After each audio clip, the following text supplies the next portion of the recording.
Confessions. You had said that it took you a year to decide to do that show for VH1. What was that process like for you to do reality, to do a show like that where you were putting yourself back out to become an idol again? No, there's a bunch of reasons. One was I wanted to start getting back out there. The show came up.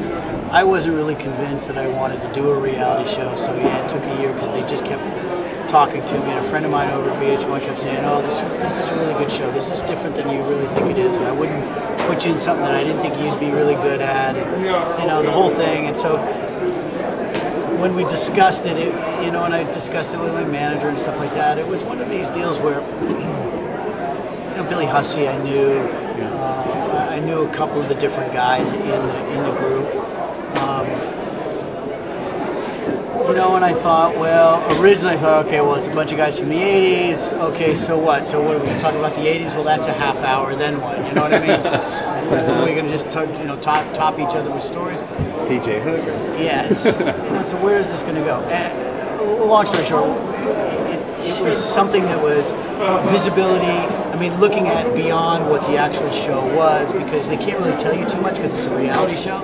So they can't tell you too much of what it is except for basically what they want to try to do, you know. So I said, well, you know, it's time for me to get my face back out there a little bit and all that. Yeah. And I said, you know, I can take a chance on this, and whatever. So that's what I did. I just took a big chance. It was way far removed and all that, but you know, and I think that's probably one of the reasons why we all kind of did it, was just to get our faces back out there again and do everything. But I'll tell you something. What was really interesting is the show.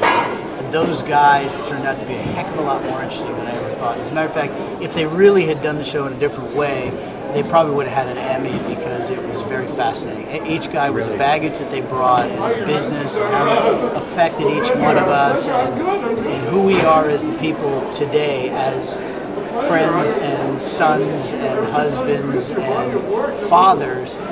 It's a heck of a lot more deep and fascinating journey than what was portrayed. So, you know, that half hour of what do we say next was actually, they couldn't put it, they didn't have enough time to shoot it.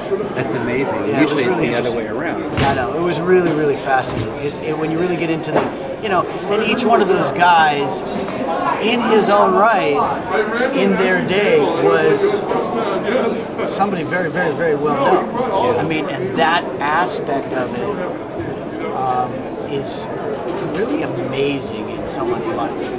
You came across really well in the show. You got a lot of positive feedback from focus groups, women that were watching you today.